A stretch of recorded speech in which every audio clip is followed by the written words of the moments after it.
ಮಲೆನಾಡಿನ ಭಕ್ತರ ಆಧ್ಯಾತ್ಮಿಕ ಕೇಂದ್ರವಾಗಿರುವ ಶ್ರೀ ವನದುರ್ಗಾ ಪರಮೇಶ್ವರಿ ಅಮ್ಮನವರ ದೇವಾಲಯದಲ್ಲಿ ಮಾರ್ಚ್ 9, 2026ರಿಂದ ಮಾರ್ಚ್ 11, 2026ರವರೆಗೆ ಭಕ್ತಿ ಭಾವದಿಂದ ಜಾತ್ರಾ ಮಹೋತ್ಸವ ನಡೆಯಲಿದೆ. ಜಾತ್ರಾ ಮಹೋತ್ಸವಕ್ಕೆ ಭಾರೀ ಸಿದ್ಧತೆಗಳು ನಡೆಯುತ್ತಿದ್ದು, ಗ್ರಾಮಸ್ಥರು, ಅಕ್ಕಪಕ್ಕದ ಊರಿನವರು ಹಾಗೂ ಜಿಲ್ಲೆಯಾದ್ಯಂತ ಮಾತ್ರವಲ್ಲದೆ ಹೊರಗಡೆಯಿಂದ ಕೂಡ ಸಾವಿರಾರು ಭಕ್ತಾದಿಗಳು ಆಗಮಿಸುವ ನಿರೀಕ್ಷೆಯಿದೆ. ಜಾತ್ರೆಯ ಅಂಗವಾಗಿ ವಿಶೇಷ ಅಭಿಷೇಕ, ಮಹಾಪೂಜೆ, ರಂಗಪೂಜೆ ಹಾಗೂ ಅನ್ನಸಂತರ್ಪಣೆ ಕಾರ್ಯಕ್ರಮಗಳು ನಡೆಯಲಿವೆ. ದೇವಾಲಯದ ಆಡಳಿತ ಮಂಡಳಿ ವತಿಯಿಂದ ಭಕ್ತರಿಗೆ ಅಗತ್ಯ ಸೌಲಭ್ಯಗಳ ವ್ಯವಸ್ಥೆ ಮಾಡಲಾಗಿದೆ. ಬೆಳಿಗ್ಗೆ ವಿಶೇಷ ಅಭಿಷೇಕ ಹಾಗೂ ಮಹಾಮಂಗಳಾರತಿ ಕಾರ್ಯಕ್ರಮಗಳು ನೆರವೇರಲಿವೆ. ಭಕ್ತರು ತೀರ್ಥ ಮತ್ತು ಪ್ರಸಾದವನ್ನು ಸ್ವೀಕರಿಸಬಹುದಾಗಿದೆ.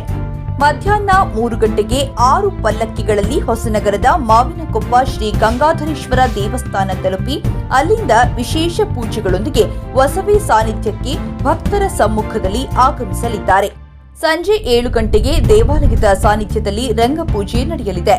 ರಾತ್ರಿ 8 ಗಂಟೆಗೆ ವೀರ ಕಲ್ಲುಕುಟಿಕ ಹಾಗೂ ಅಣ್ಣಪ್ಪ ಪಂಜುರ್ಲಿ ದೈವಗಳ ಆಶೀರ್ವಾದದೊಂದಿಗೆ ವಿಶೇಷ ಕೆಂಡ ಸೇವೆ ಕಾರ್ಯಕ್ರಮ ನಡೆಯಲಿದೆ. ಈ ವರ್ಷದ ಕೆಂಡಕೊಂಡ ಸೇವೆಯು ಸುಮಾರು 18 ಅಡಿಗಳ ವಿಸ್ತೀರ್ಣದೊಂದಿಗೆ ಅದ್ದೂರಿಯಾಗಿ ನೆರವೇರಲಿದೆ. ಇದರ ಜೊತೆಗೆ ಶ್ರೀ ವನದುರ್ಗಾ ಪರಮೇಶ್ವರಿ ಅಮ್ಮನವರ ದೇವಸ್ಥಾನದಲ್ಲಿ ಸುಮಾರು 4 ಕೋಟಿ ರೂಪಾಯಿ ವೆಚ್ಚದಲ್ಲಿ ನೂತನ ಶಿಲಾಮಯ ದೇಗುಲ ನಿರ್ಮಾಣ ಕಾಮಗಾರಿ ನಡೆಯುತ್ತಿದೆ. ದೇವಾಲಯದ ಅಭಿವೃದ್ಧಿಗಾಗಿ ವಿವಿಧ ಭಾಗಗಳ ನಿರ್ಮಾಣಕ್ಕೆ ಅಂದಾಜು ವೆಚ್ಚ ಈ ಕೆಳಕಂಡಂತಿದೆ.